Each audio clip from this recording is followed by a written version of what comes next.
Saudações rubro-negras geniais. Coincidência ou não? Desde a lesão de Jorginho, o Flamengo voltou a oscilar, né?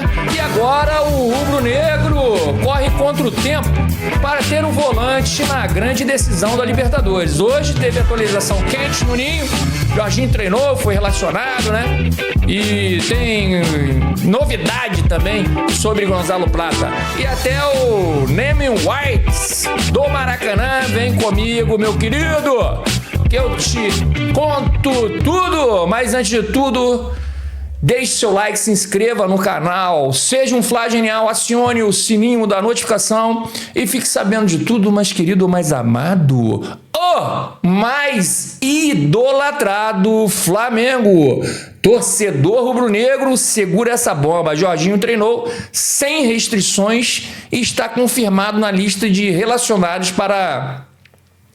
E já se encontra, na realidade, né, na Argentina. O Flamengo encara o Estudiantes nesta quinta-feira, às 9h30 da noite, no jogo de volta das quartas de final da Libertadores. E a presença do volante muda completamente o clima, né, no Ninho. Depois de semanas tratando um edema na coxa esquerda, Jorginho participou normalmente no treino desta terça-feira, né? E embarcou com a delegação. A viagem é casada. Primeiro Buenos Aires, né?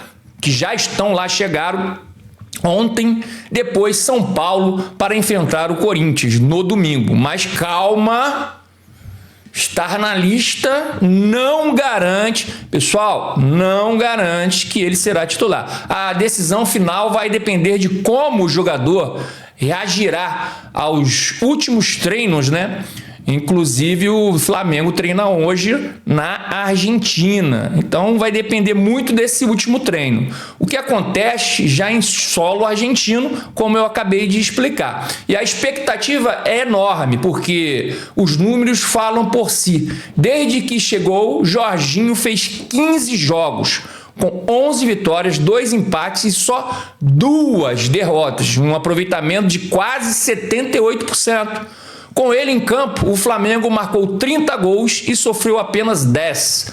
Sem o ítalo brasileiro, o rendimento cai para 61%. Aí, vamos colocar aí mais de 15%, né? Com menos gols feitos e mais gols sofridos. Coincidência? Eu pergunto para vocês, meus queridos, difícil acreditar. Não é à toa que Felipe Luiz vibrou na coletiva após o empate com o Vasco e deixou claro sobre isso, né? Aspas por Filipinho aqui. Estamos trabalhando para recuperá-lo. Ele é um líder dentro e fora de campo.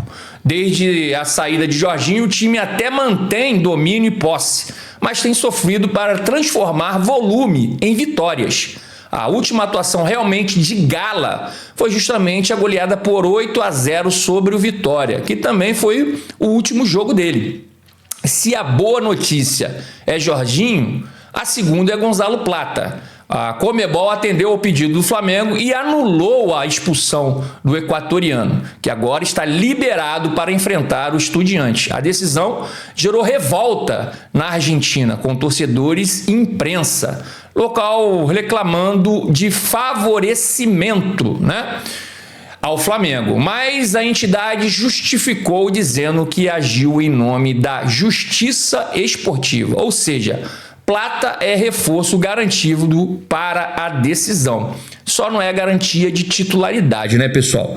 A grande pergunta é, será que ele vai entrar como titular nesse jogo? Ele praticamente jogou a partida inteira contra o Vasco. E isso, por si só, já levanta um ponto importante. Talvez seja prudente poupá-lo, acredito eu. Não apenas pela questão física, mas também por outras variáveis que pesam, né, muito para esse confronto. Primeiro, né, tem a pressão em cima dele, né? Qualquer coisa que ele faça dentro de campo pode virar contra ele. Tudo o que aconteceu no jogo e durante a semana aumentou o peso emocional em relação a ele mesmo.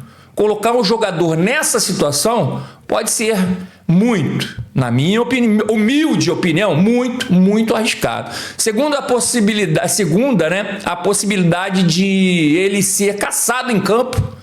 A gente sabe como funciona em jogos na Argentina, né? Especialmente contra os Estudiantes. Os argentinos costumam revezar as faltas, fazendo de tudo para intimidar. Isso pode comprometer não só a parte técnica dele, mas também a confiança do atleta. Agora, sobre a arbitragem, a escolha para apitar, meus queridos, essa partida é o chileno, né? Pero Massa. Segundo informações do jornalista Mauro César Pereira, que conversou com um ex-juiz de futebol, Rafael Porcari, que relatou que o Massa é um árbitro de altos e baixos. Pode fazer uma grande partida, uma partida espetacular, ou ter uma atuação desastrosa, como foi a do jogo de ida, né? No Maracanã. E o histórico preocupa. Esse mesmo árbitro, pessoal, apitou nessa edição da competição da Libertadores no estádio do Estudiantes, que é o estádio que a gente vai jogar agora, né? O dito amanhã, o jogo de volta das oitavas de final contra o Cerro Porteño. E nada mais, nada menos do que ele fez. Ele marcou um pênalti inexistente que garantiu a classificação dos argentinos para as quartas de final contra o Flamengo. Mesmo assim, a Conmebol, depois de tudo o que aconteceu no jogo de ida no Maracanã pelas quartas de final contra o Estudiantes, decidiu escalar justamente ele, que favoreceu o time nas oitavas contra o Cerro Porteño. Faltou bom senso, é patético, e critério da Conmebol, esse critério da Conmebol para a escalação de um árbitro que deu um pênalti inexistente a favor do Estudiantes, que é adversário do Flamengo nesse jogo de volta.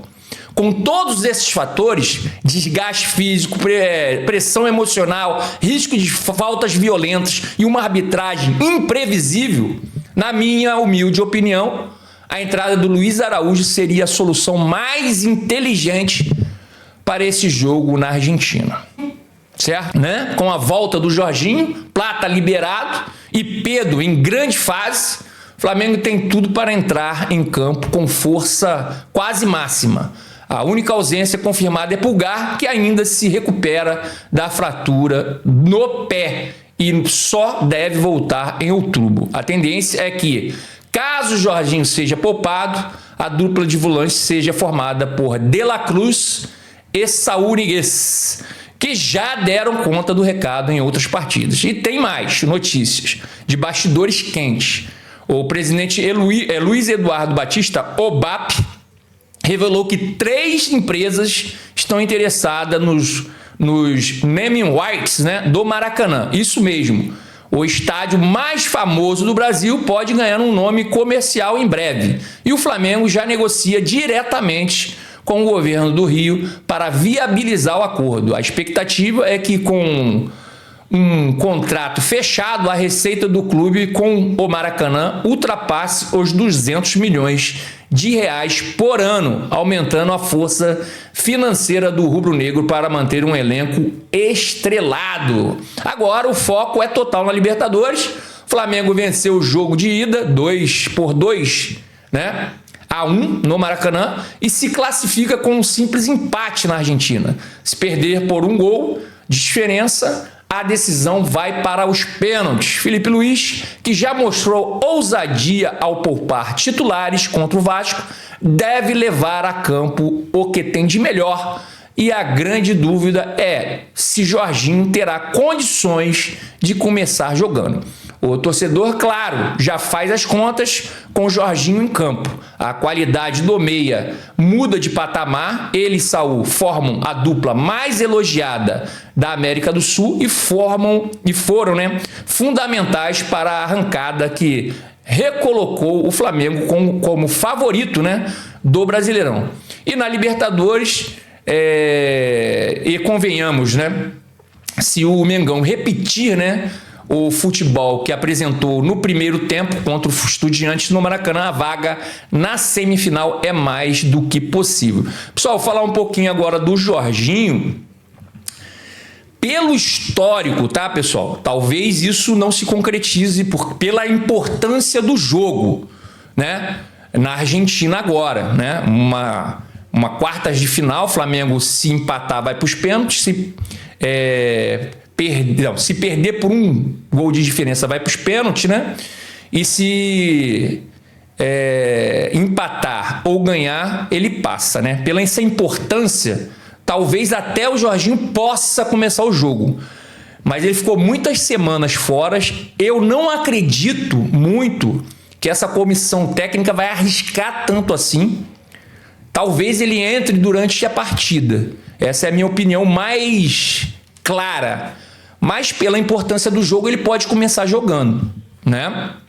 Mas eu acredito, porque pelo histórico dessa comissão técnica, eles geralmente um jogo antes, eles colocam o atleta para pegar um pouquinho de ritmo, para ver como é que ele está, né, em uma partida, para depois ele entrar como titular na próxima partida. Isso não aconteceu no jogo contra o Vasco, ele não tinha condições nenhuma de jogar, e por isso eu acredito que talvez, tá, ele possa ficar no banco e entrar aí no segundo tempo. Mas pela importância do jogo, também tem a possibilidade dele entrar jogando. Eu não entraria com ele jogando. Aí vocês vão falar, pô, mas o cara tá fora de jogo muito tempo, sem ritmo de jogo, talvez possa até prejudicar o andamento. Eu entraria realmente com o De La Cruz e com o Saúl Ñíguez, que vem jogando aí há algum tempo, a partir do momento aí que o Jorginho ficou fora. Vamos ver agora os relacionados para o jogo. Tem uma artezinha que eu vou colocar aqui. Vamos lá. Relacionados para o jogo do dia 25 de setembro, 21h30, na Argentina, né? Estádio Jorge Luiz e alguma coisa ali. Tá? Não tá dando para me enxergar, não. Alexandro, tá? Alan, Ayrton Lucas, Bruno Henrique, Carrascal, Cleiton, Danilo, De Arrascaeta, De La Cruz, Diogo Alves e Royal, né? Emerson Royal. Cebolinha, Everton Araújo, Varela, Jorginho, Juninho, Luiz Araújo, Léo Ortiz, Léo Pereira, Matheus Cunha, Pedro, Plata, Rossi, Samuel Lino, Saúl Ñíguez, Vina e o Alacian. Também tem uma outra dúvida também, pessoal, sobre o Alexandro, né? Sobre o Alexandro, ele não entrou, né, para ter aquele ritmo para jogar na quinta, então ele pode continuar insistindo com Ayrton Lucas, que eu acho que não é a melhor opção. Eu entraria com o Vina, tá? Na lateral esquerda.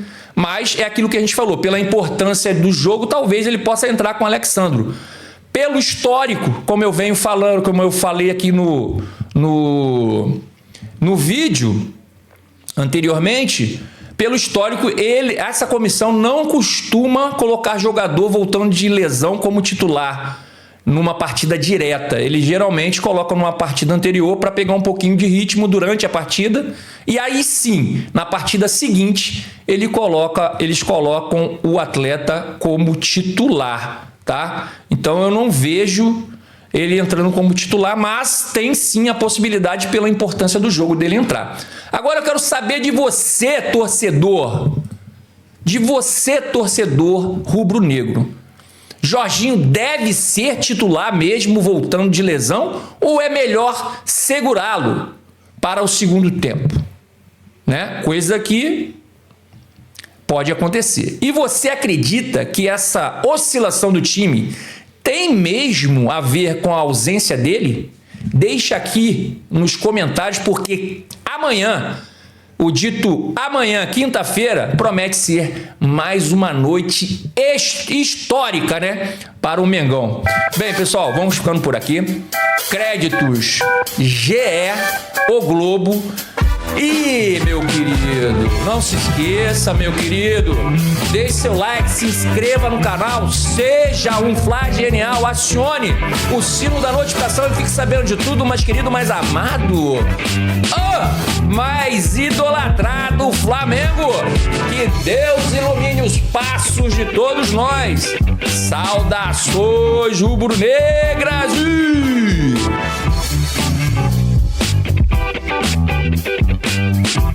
Até mais!